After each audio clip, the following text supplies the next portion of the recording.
L'Italia ha concesso un porto di attracco alla nave della ONG SOS Mediterranea Ocean Viking. A bordo ci sono 422 migranti salvati nei giorni scorsi in diverse operazioni a largo della Libia, da dove erano partiti.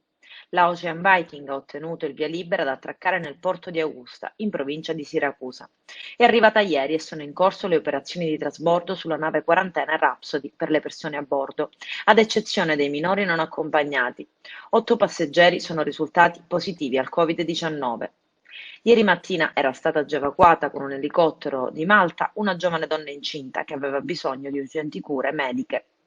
E nella vicina Lampedusa proseguono gli sbarchi di migranti. Sull'isola siciliana sono approdate nel fine settimana 3 imbarcazioni con a bordo complessivamente 169 persone. Una volta giunti sulla terraferma, i migranti di diverse nazionalità sono stati alloggiati nell'hotspot di Contrada Imbriacola, dove attualmente sono ospitate 288 persone, contro i 192 posti disponibili. Diverse decine di migranti minorenni, ospiti del centro d'accoglienza della Maggiore delle Pelagie, sono stati trasferiti con la nave di linea a Porto Empedocle.